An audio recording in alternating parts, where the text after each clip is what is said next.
Už to máš zbalený? Jo. Nějaký poslední rady do života. Hezky se uč. Nauč se, že si musíš věřit. A že úspěch není zadarmo. A nezapomeň si to taky trochu užít. Zkoušej nové věci. A i když to bude těžké a uděláš pár chyb, nikdy se nevzdávej. Protože když se nebojíš jít si za svým, můžeš nakonec získat víc, než čekáš. Zkrátka, svět je teď tvůj, tak si ho přetvoř podle sebe. A dovol někomu, aby ti s tím pomohl.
Česká televize vás zve do kina.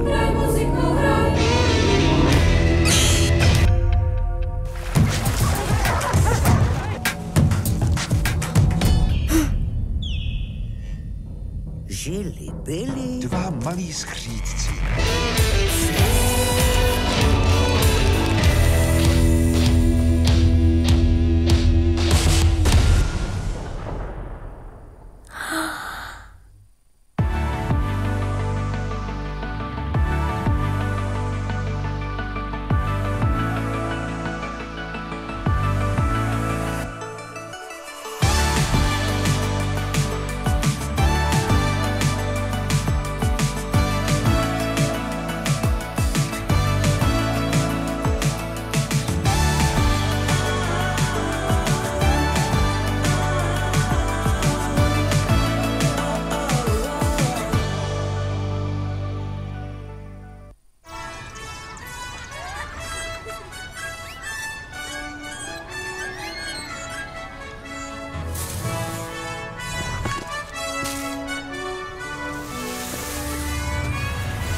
Good afternoon, everyone. Hello. My name is Dennis Roux, and I'm pleased to be here again on stage. I have been here last year already as Markéta Pašmová, the artistic director here of the festival. She really likes to challenge me and asked me last year to speak here on stage about the changes in the film industry with the implementation of AI technology. So that was really much out of my comfort zone. And again, today I'm here back to speak about German children's films and the production, distribution, but also the legacy of German children's films. So I'm here today. It's not really my main activity to speak about children's films. Because I'm much more a festival director nowadays, running the series Berlin Festival for the Future of Serial Storytelling. Have been serving as the director of the European film market at Berlinale before, and started, no, not really started, but one of my activities before was that I run the festival department of German films. And German Films is also in charge of promoting German films abroad, including children's films. And that's how I got in touch here with the festival, with Marketa, and with Zlín. And have been the pleasure to come here last year for the first time, serving on the jury and doing this masterclass about AI technology. So I learned, or I said last year, yeah, AI will be everywhere very soon in the film industry, but also festival industry. And it's partly true. I tried to use AI technology to prepare for this lecture. It was not really working pretty well because it was giving a lot of false answers or suggestions. So anyhow, my forecast was not exactly right, but anyhow, AI takes a role in film production, that's for sure. I have also the pleasure today to have Michael Habauer here, who's really an expert, the director of the Schlingel Film Festival. And he's really an expert when it comes to German children's films and also the international distribution of German children's films. He does a lot, bringing children's films to also remote areas, so not only to the biggest markets, but to Central Asia, for example, where we met also last year in Kazakhstan, where he was bringing children's films also to Kazakh young audiences. So, but what am I doing today, or what am I talking about today? Thank you very much. That's the slide. So I wanted to talk about the legacy and evolution of German children's films to give a better understanding why or how German children's films evolved and why Germany is producing this kind of children's films today. We will look a little bit on the value chain from story to screen. I will talk about international co-productions and funding, and also about distribution, festivals, and the global reach, about institutional support and industry activities, and maybe we will have also some time for a little outlook. So it's a lot I'm talking about today, and we just have 1 hour sharp, so that's why I go into the first chapter, the first section. And as I said, I think it's essential to understand also the history of German children's films or of German storytelling. Germany has a strong tradition in telling stories for young audiences, rooted in the Grimm brothers, and later adapted to film. A lot of Grimm brothers stories. And really over the past 30 years, German children's films have evolved from local productions to internationally recognized cinematic works. What we can see, for example, in titles like The Little Ghost or The Pasta Detectives, films that offer emotional intelligence, social themes, and also cultural richness. So the key strength of German children's films is maybe also to avoid dismissive storytelling.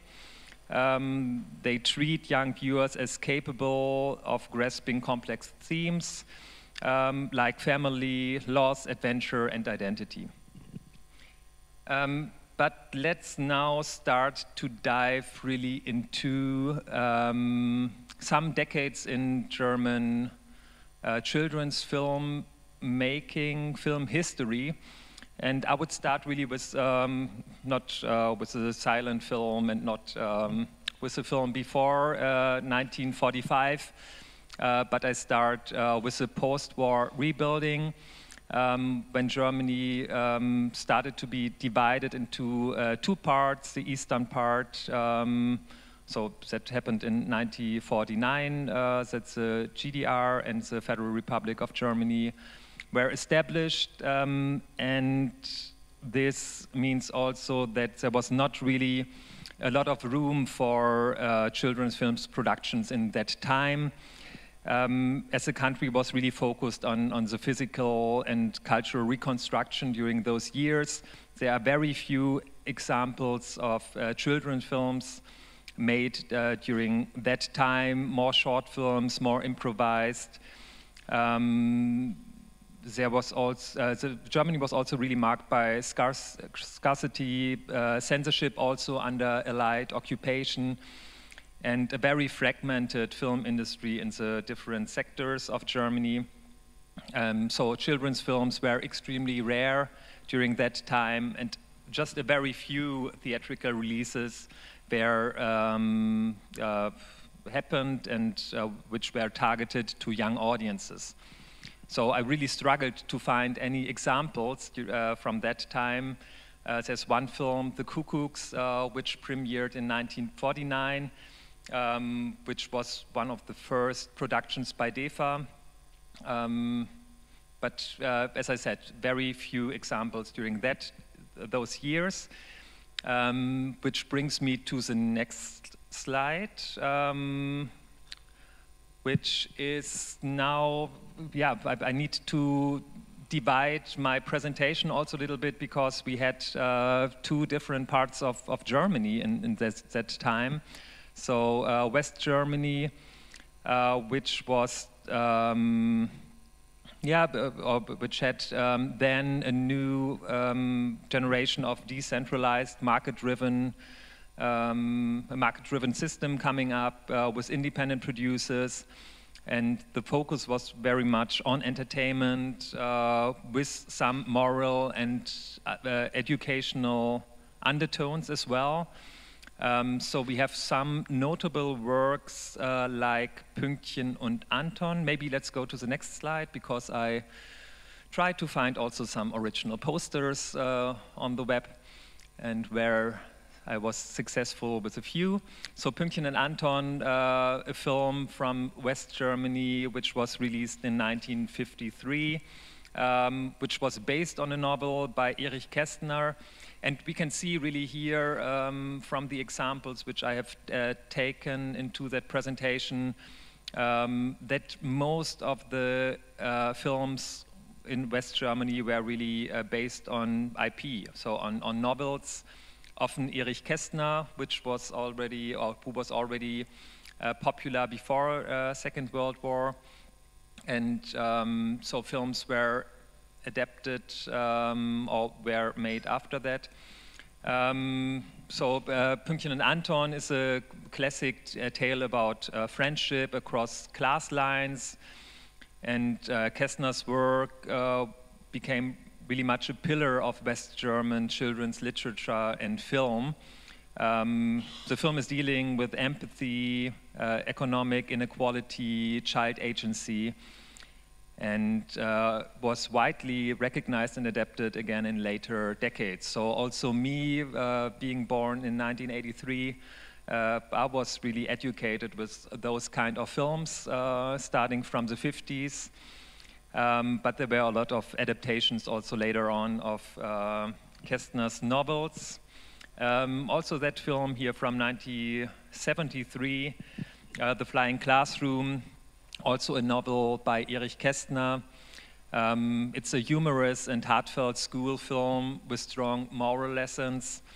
And this one is really a cornerstone of the 1970s German children's film landscape. Dealing also with friendship, conflict resolution, school life and loyalty. And it's still a beloved one. It is also often used in school, readapted multiple times. So we also have films, The Flying Classroom, from recent years. So yeah, it's a real classic. And now I took, as a third example, the Robber Hodgson plots from 1974, also an adaptation from a book by Ottfried Preußler, another very well-known German novelist. and this one brought one of Germany's most iconic children's book characters to life with a lot of charm as well. It's telling the story of adventure, of cleverness, good versus mischief.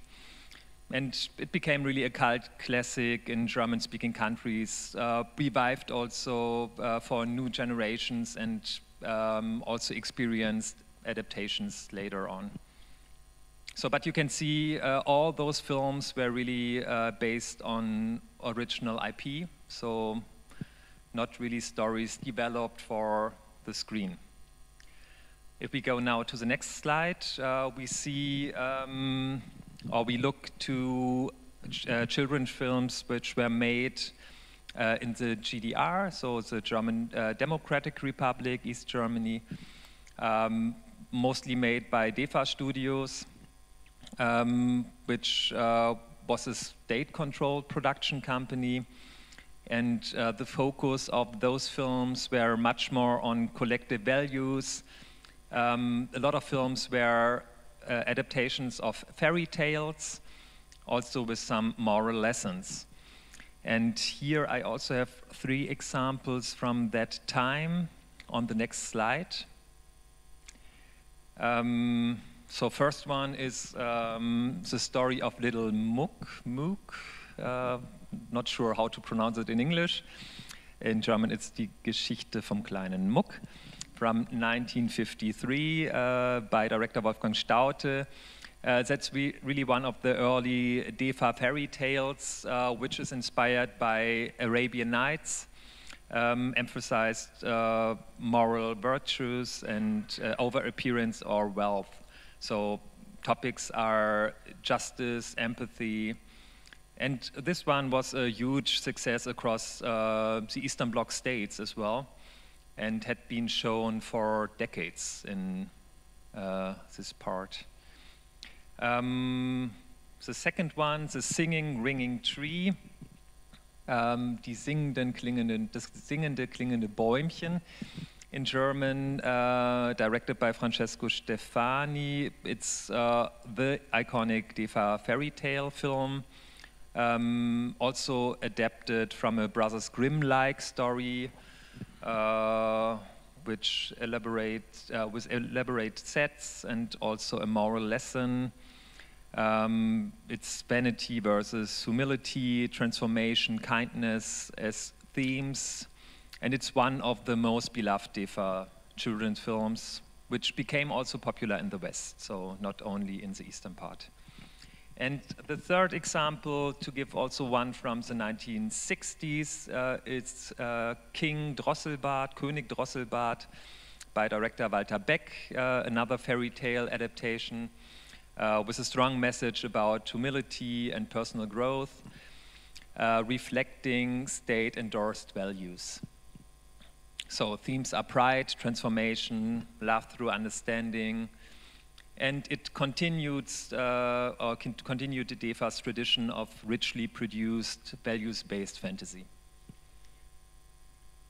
So in direct comparison, you had in the West more entertainment and moral education-focused films. In the West, in the East, fairy tales with moral and also ideological tone. In the West, we saw a lot of Kästner adaptations. In the East, a lot of fairy tales, the DEFA fairy tales. Just to give, of course, there are many more films in each part, but just to give a tendency or a bigger picture. So in the West, varied styles, market dependent as well. In the East, more centralized, stylized, and allegorical. In the West, it was also highly influenced by TV and commercialism. And in the East, state-funded cultural identity projects. So just to really give some directions here. I hope not to be too stereotypic here.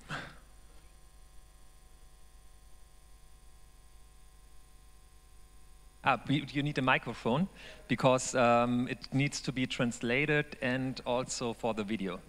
Oh. You used King Drosselbart as an example, and Manfred Krug as the main actor had a big influence in this film. And the film is full with jazz music, and jazz was not allowed in the GDR, but in this film it was completely with jazz music. And it was a thing to going over the border from the things what you can do and what you try to do to extend the filmmaking. And so this is a big example, this kind of King Drosselbart. Thank you, Michael. Keep the mic. I think you might need it in a bit. So now we go to the 1980s. Diverging paths. In West Germany, there was the rise of private TV channels, RTL, Sat.1. So films became even more commercially oriented. Also inspired a lot by children's shows and films, which were primarily made for television. And here I have again 3 examples. Master Eder and his Pumuckl, which is based on an immensely popular TV show, and also radio plays by Elis Kaut. I watched it quite a lot in the 80s, as this was really the time of my childhood. And the film adaptation brought this, it's about this invisible kobold Pumuckl and his master Eder, and it brought this Pumuckl to the big screen, which was also an example for the mix of live action and animation, because Pumuckl, it's this animated character. And why this matters in film history, maybe for West Germany, it was a huge box office success in West Germany. It was beloved by generations of children, and it's a rare theatrical spin-off of a TV success that really that truly resonated in cinemas. Topics are friendship, honesty, childlike curiosity. Then, as this period of time also brought international co-production to the German children's films field, is The Never-Ending Story, which is also an adaptation. It's based on Michael Ende's novel, and it became really a global phenomenon, which follows a young boy who discovers a magical book that pulls him into a fantastical world where he must help save the realm from extinction. So I think, as it was really a huge global success, maybe some of you know that film as well. And the third example I chose, it's also based on a Michael Ende's novel, Momo, which follows the adventures of a young girl who possesses a mysterious gift to listen, eventually confronting the soul-sickening gray man who steals time from people. So it was more philosophical, that one, dealing with the value of time, community spirit, the celebration of life's simple pleasures against forces that promote the loss of individuality and creativity. So those are 3 examples from West Germany. So let's go to the East Germany, the GDR. And there was a continued support for allegorical, imaginative, but also more socially reflective films. Let's go to the 3 examples which I took here. One is, so I freely translated it to Moritz in the advertising column, Moritz in der Litfaßsäule. It's about a boy escaping daily stress by hiding inside an advertising column. it's a critical look at childhood and urban life, dealing with imagination, escapism, loneliness, and child agency. And it is described as one of the most creative and popular DEFA children's films of that decade. Then there's another one from 1986, Jan auf der Zille. I don't have an English translation for that one. But it's a realistic film about a working class boy in the 1920s in Berlin, showing solidarity and also class struggle, dealing with poverty, courage, working class pride as well. And of course, it has this political grounding. It was very much in line with GDR's educational goals. But then, as a last example, The School Ghost from 1987, which is about a ghost which helps a girl rebel against pressure and conformity. This is more dealing with rebellion, creativity, friendship, and it blends fantasy with a subtle critique of authoritarian expectations and also socialist schooling. So you had also that in the history of East German films. Michael, do you have an addition or? Okay. No, I was really struggling because I was educated in the Western part, so some films are not really, or did not really become part of my education. That only happened after 1990.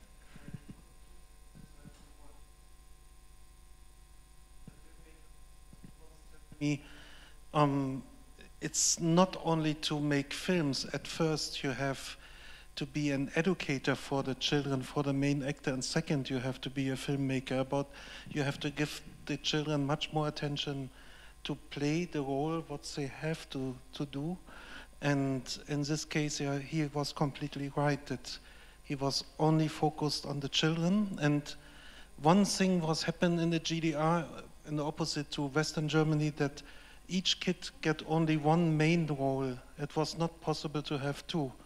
So they want not to bring the kids out of the reality of their own lives. They want not to make stars out of it.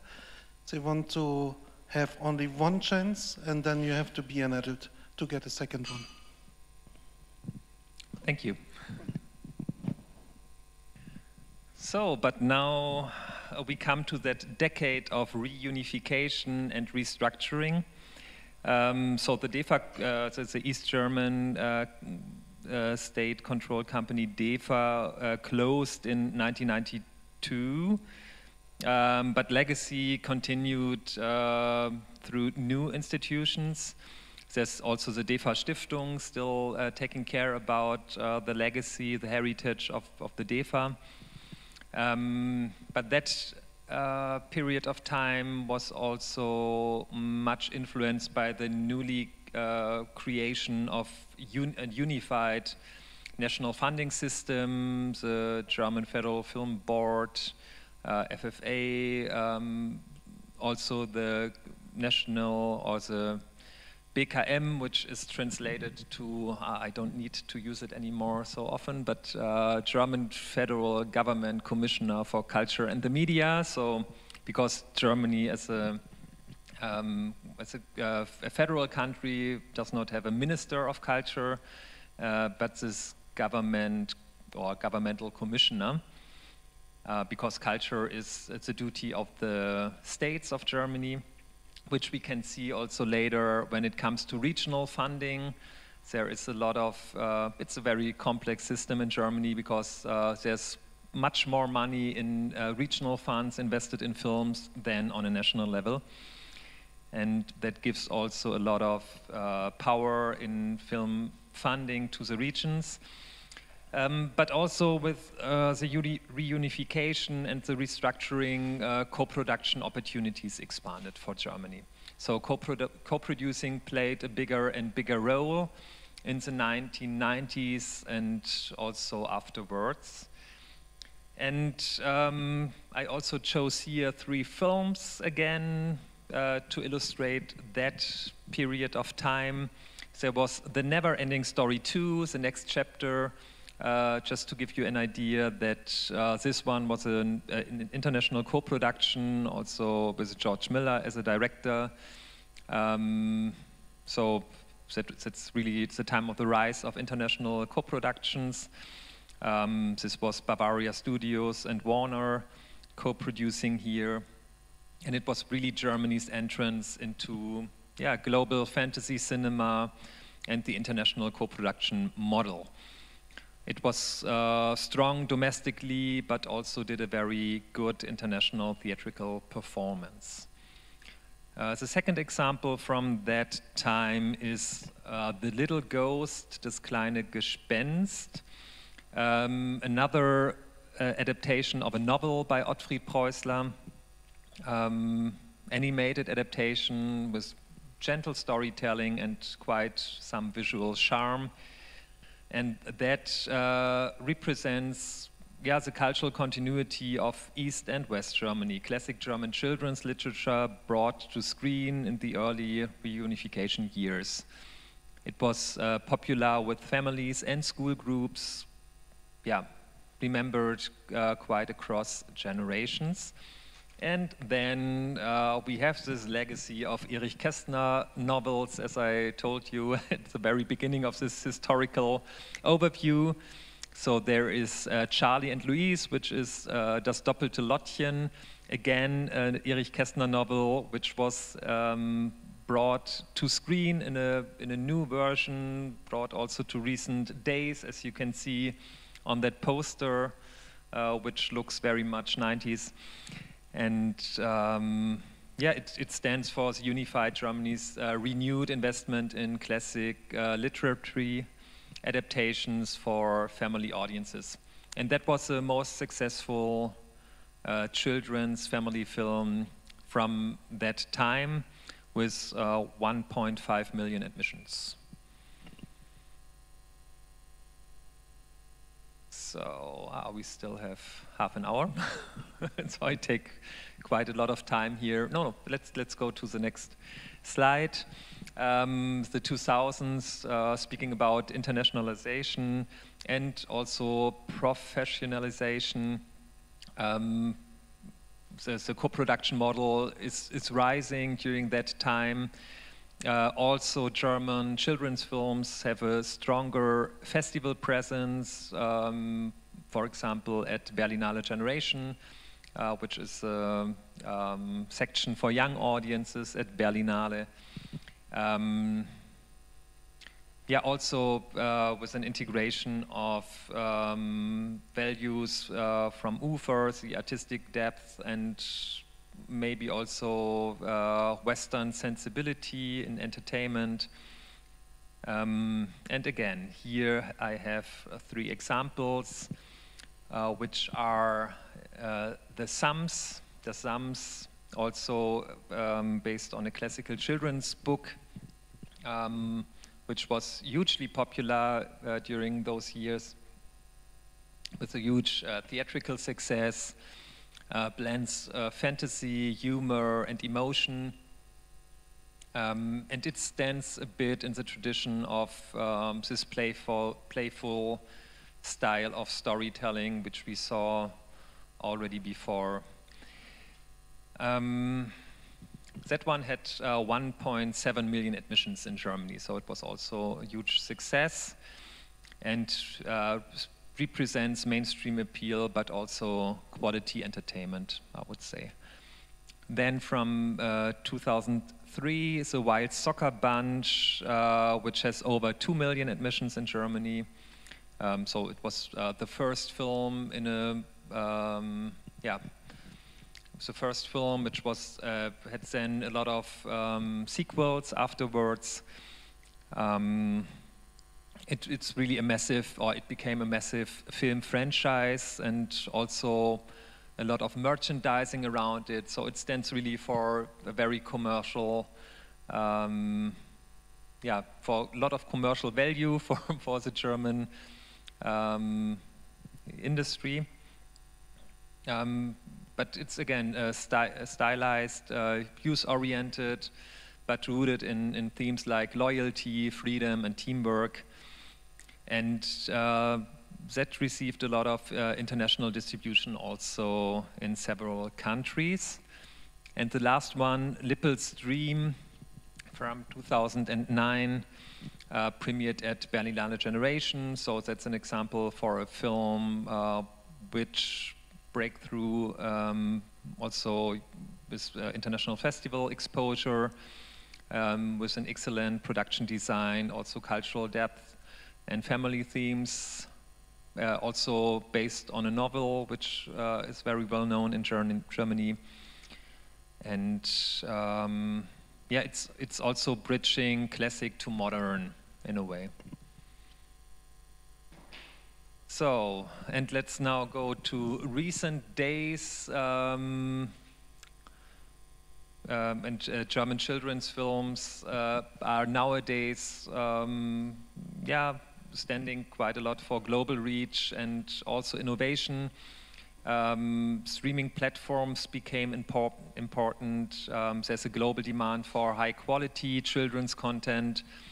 Also a strong festival visibility and export potential.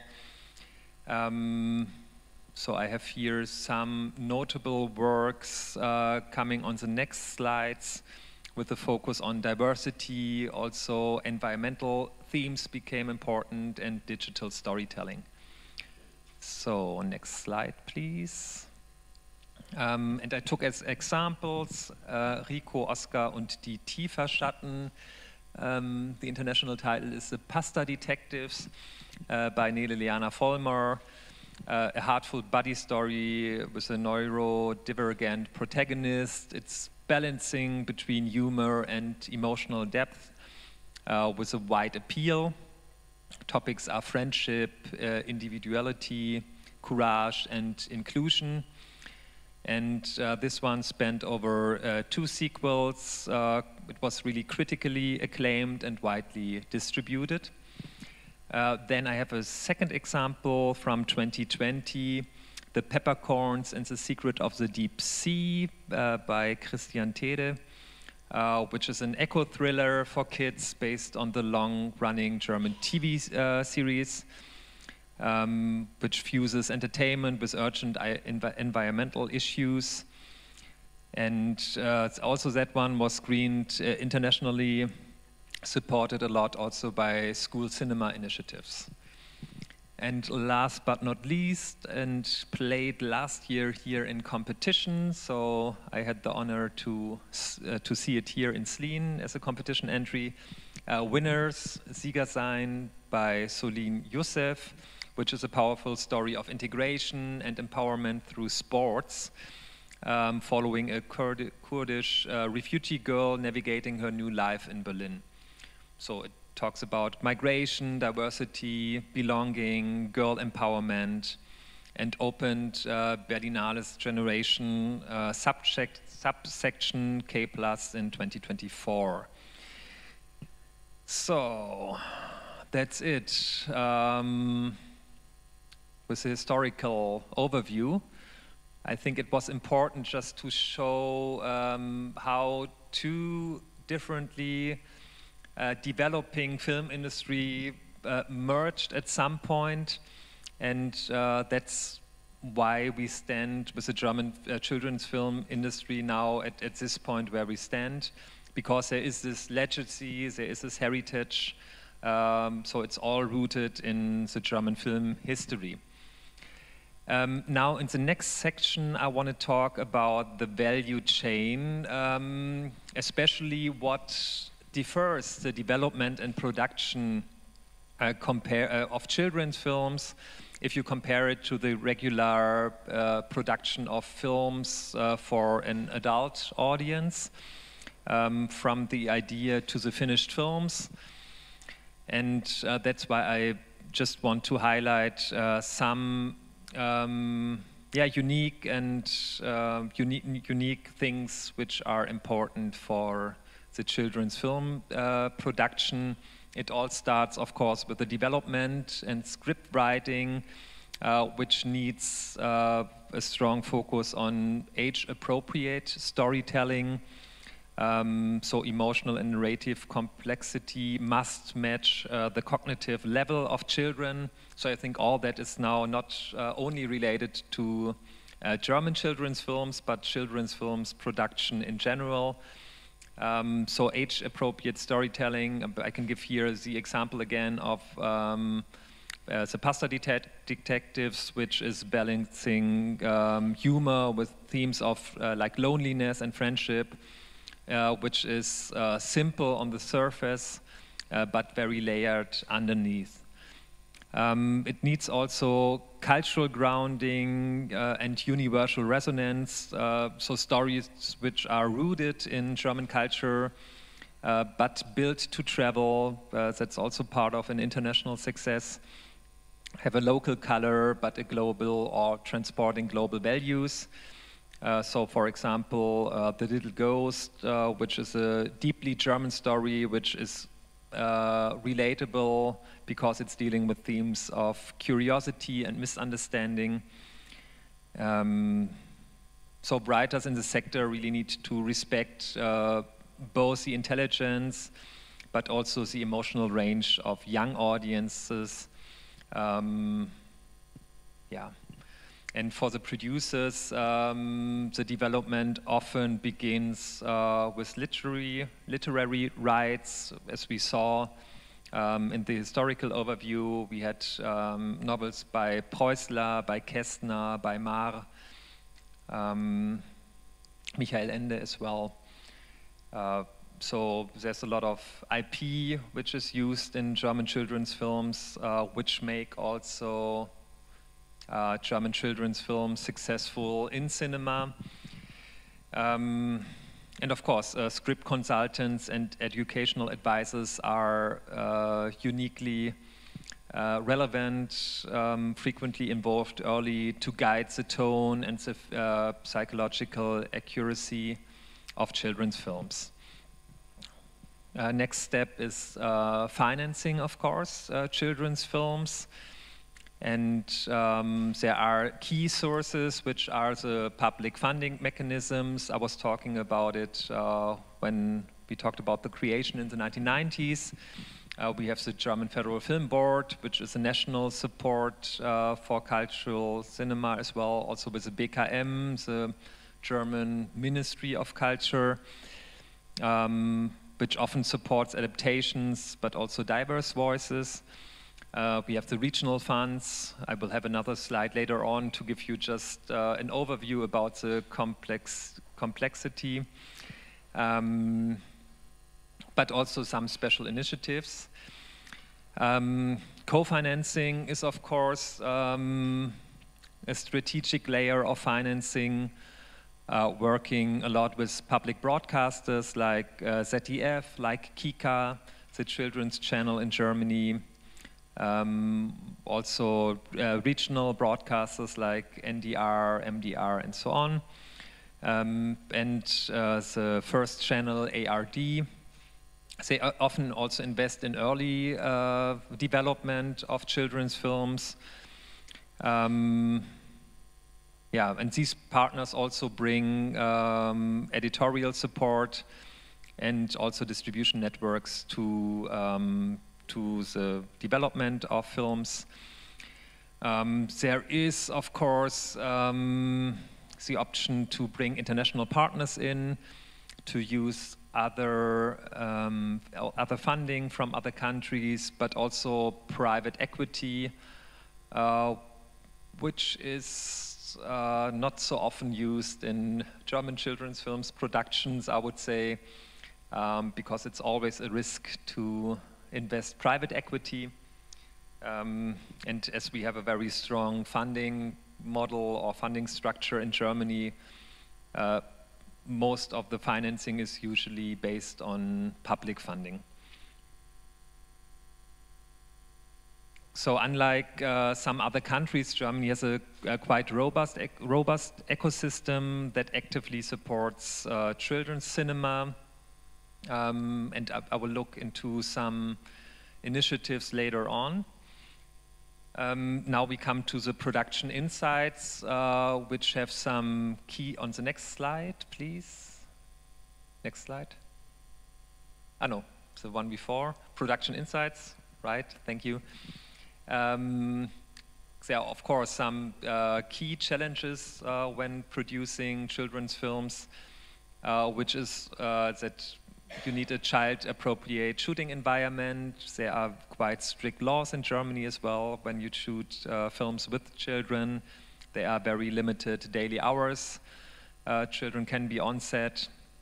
There need to be certified child guardians on set. Adjusted schedules, also long rehearsal phases need to be planned. Yeah, and also acquired leadership and trust building on set is essential here. It needs also involvement of educational consultants to ensure scripts handle sensitive topics responsibly, support authenticity in school or family dynamics.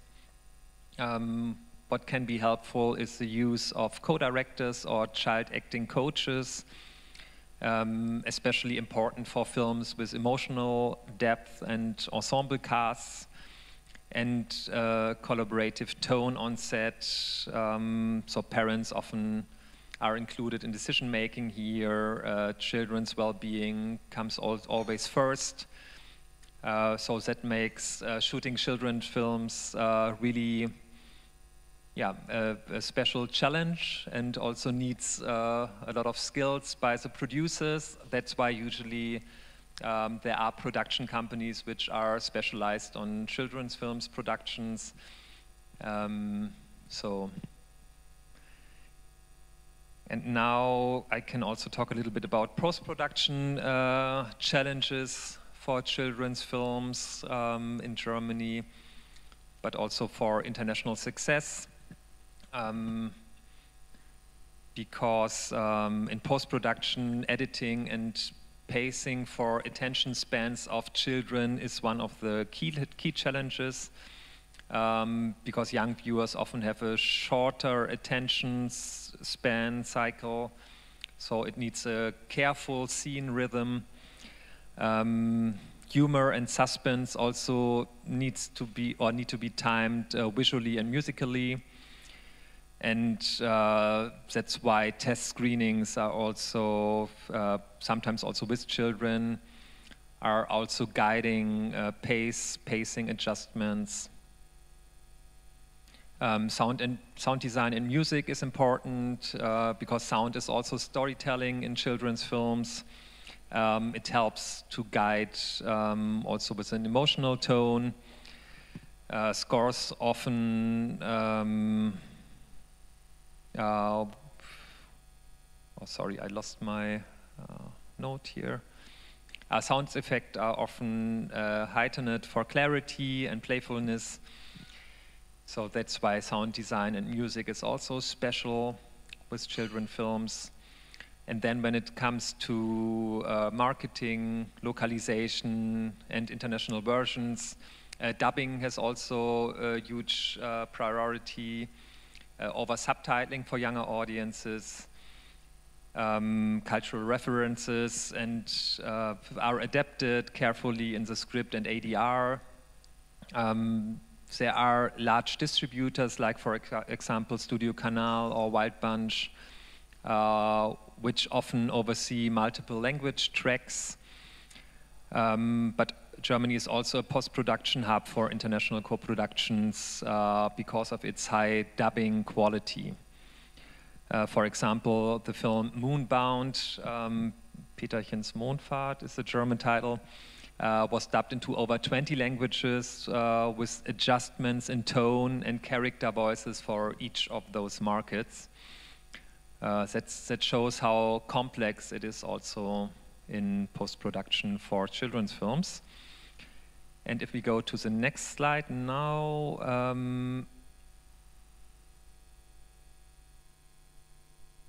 we come to the section International Co-Productions and Funding.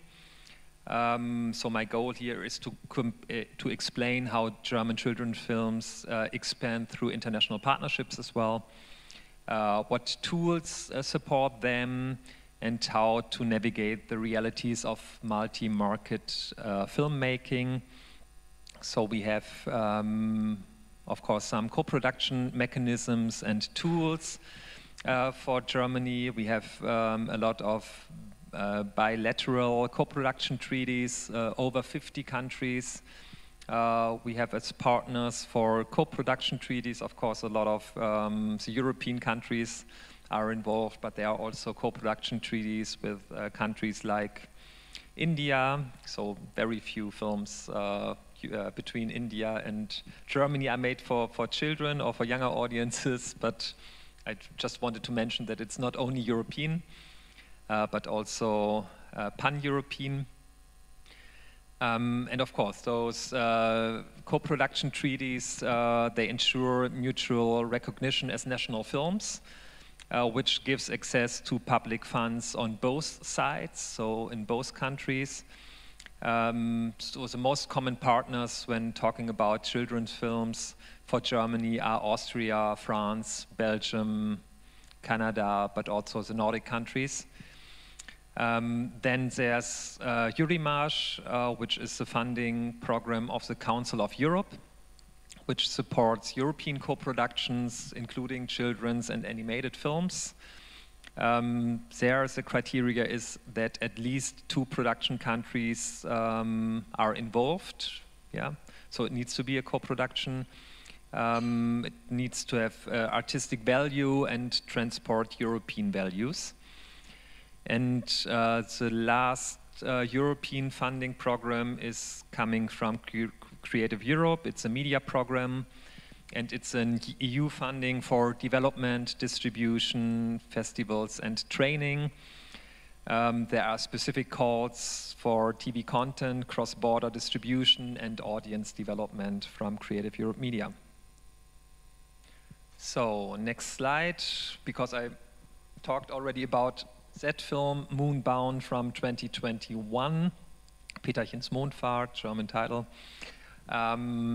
Just to give you a little example, case study of a German-Austrian co-production in this example. Producers are Tempest Film and Co-op 99 Film Production. This one was distributed widely across Europe with global sales and dubbing into over 20 languages. It's an animation which is based also on that novel, Peterchens Mondfahrt, which is very well known, and it's also part of the German legacy. So it's a very strong IP, which helped, of course, in distribution. It combined German storytelling with Austrian animation capacity and was supported by Creative Europe Media. Leveraged international festivals and also streaming platforms for global access.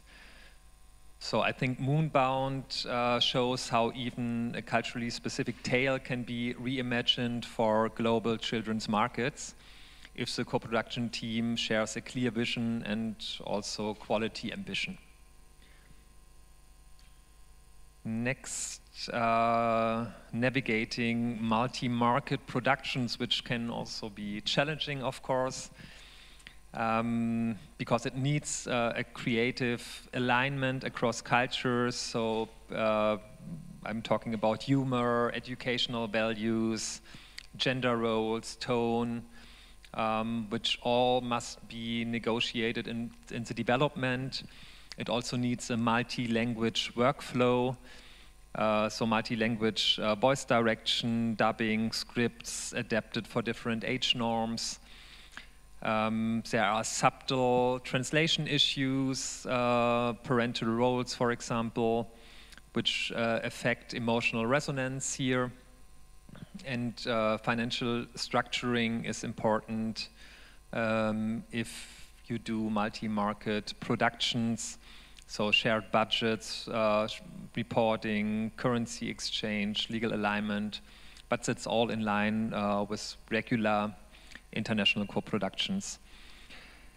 But also tax incentives from multiple countries must be strategically layered here. So best practices are usually to start early as a co-development, not too late in the financing stage, which can improve creative cohesion. Shared educational advisors can be helpful, balancing cultural sensitivity and child psychology, and hiring international experienced line producers, of course, also helps dealing with multi-markets here.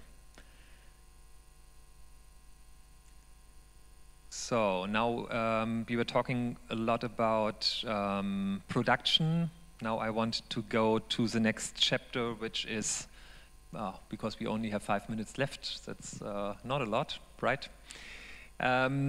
Distribution, festivals, and global reach. So here I have, again, some examples. We don't need to talk about all those films, but I wanted to give you some insights as a German Film Award, which is usually given to the best children's film.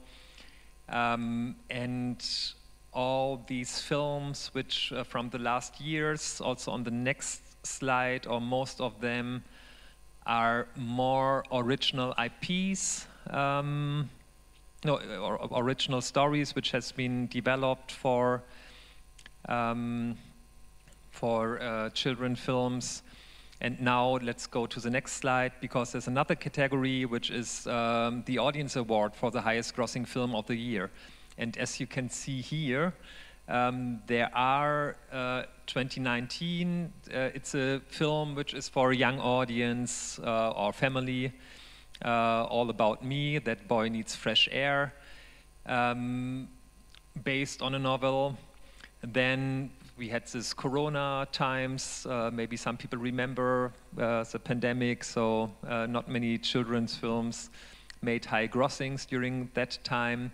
But in 2022, another adaptation, School of Magical Animals, was the top grossing film in Germany. So I'm not talking only about children's films, but about total admissions to cinemas. So it was School of the Magical Animals that year, and if we go to the next slide now, it becomes a series. 2023, School of the Magical Animals 2. And then 2024, The Three Investigators, which is based on really, I've heard a lot of stories on cassette, in the 1980s about that one. So it's also an adaptation of that successful format. And then 2025, School of Magical Animals 3. So all based on original IP, which shows also that because the best children's film is given from the jury, from the members of the German Film Academy, and they look much more on artistic value, on original stories. And here you can see the most successful films are adaptations still. So let's go to the next slide. I will make it fast now. Distribution channels for German children's films. Of course, there's a theatrical challenge for children's films, so it's a very limited showtime. You can use the mornings, weekends. So it needs recognizable IP or institutional support to secure screens. That's why we saw the highest grossing films from the last years were IP-based. Then we have the digital platforms and home entertainment, where's a high demand for localized, dubbed, and educational relevant content. And in Germany, we also have a few sales agents specialized or sub-specialized on children's contents. We have Solar Media for animated content. We have a company like Beta Cinema also doing children's films with Beta Film as well. and a company which used to be called Global Screen. It's now Global Constellation because it merged with another company. And they were also quite big in children's films distribution. So they sell really rights by territory and present films at major markets. Besides the distribution channels on the next slide, we have the festivals as global catalysts. So the key children's festivals really act as a springboard. It matters because it gives international exposure for buyers, programmers, educators as well, creates media coverage, awards help in promotion, also for the credibility for later sales, and often also lead to school cinema campaigns and international bookings. Next slide, please. Yeah, we already talked about localization and market adaptation, so let's go to the next one. And I skip the case study as well here, because I really also wanted to talk about institutional support and industry initiatives, and there's one remarkable initiative which is called Der besondere Kinderfilm in Germany, which empowers original children's cinema. As you saw, IP-based children's films are usually much more successful, so it's also much harder to develop and finance original children's films which are not based on existing IP. That's why this initiative, I don't think that there's an international translation, but it's a special children's film, outstanding children's film. So the goal is really to support original German children's films, which is not based on existing IP. And this encourages the creative risk, the cultural relevance, and thematic diversity. Their tagline is original ideas instead of adaptations. And this initiative gathered a lot of partners on the next slide, which is the German Federal Film Board, the State Ministry, but also the Central German Media Fund, MDM, ZDF, the Children Channel, also the Children Media Foundation, Goldener Spatz is involved, but also film schools like the Film Academy Baden-Württemberg or HFF Munich. And how does it work? On the next slide, there's an annual, let's go to the next slide, please. There's an annual open pitch call, and selected projects enter mentoring and development lab, get also guidance from script advisors and producers, and then there's another selection of final projects which receive financing, also broadcaster support and festival backing. And there are some success stories which I already had on the next slide. One is Fortune Favors the Brave, Girls Home Alone, Double Trouble and the Magical Mirror, but also Mission Ulja Funk, which won the German Film Award as Best Children's Film. So it really has an impact because it promotes original storytelling and also inclusion. It creates festival-ready, exportable films as well, and encourages first-time and underrepresented filmmakers also to make children's films. So next, please. I will be fast, just showing that regional film funding is quite complicated in Germany because every region has its own film fund, but it has more annual budget than the national film funding. So if you look to the region of Berlin and Brandenburg, they have 41 million annual budget for funding, Bavaria as well, North Rhine-Westphalia, 35 million, Central Germany, 18 million, and the others have a little less. But what helps also is that those film funds Yeah, they also support production and educational outreach, they have film commissions besides the film funding, so help also shooting in the regions.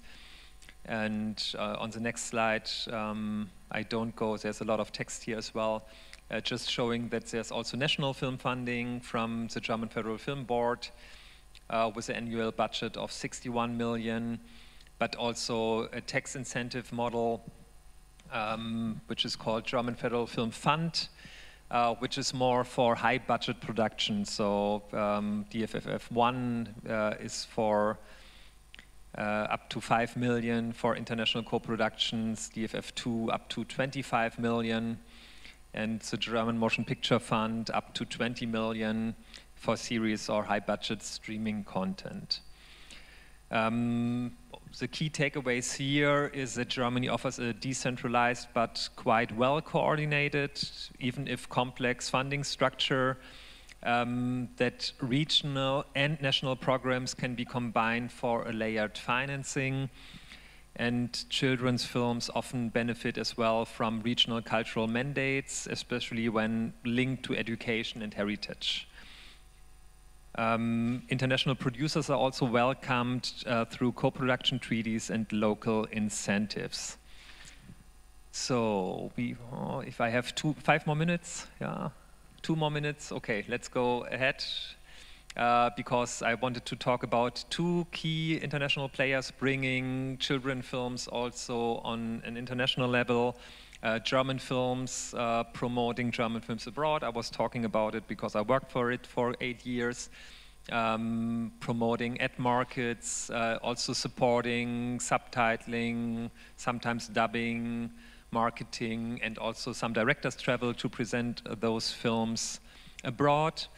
But also the Goethe Institute organizes screenings, also work with local schools, and offers toolkits as well. Next slide.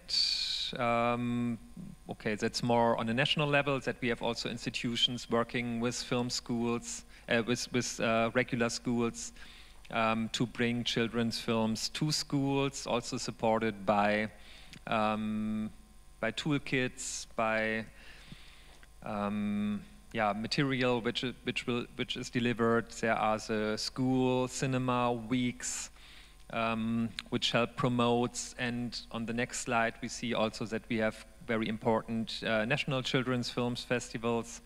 Schlingel I mentioned, there's Goldener Spatz and the Lucas Film Festival, beside of children films sections at other festivals like in Hamburg, in Munich, and so on. So I think we go to the last slides, mostly in time. Opportunities and future outlook. I can see some emerging trends in children's films coming from Germany by a greater emphasis on diversity, on representation and inclusion in children's content, in the growth of ecological storytelling, and also the rise of hybrid formats, live action and animation, also interactive storytelling.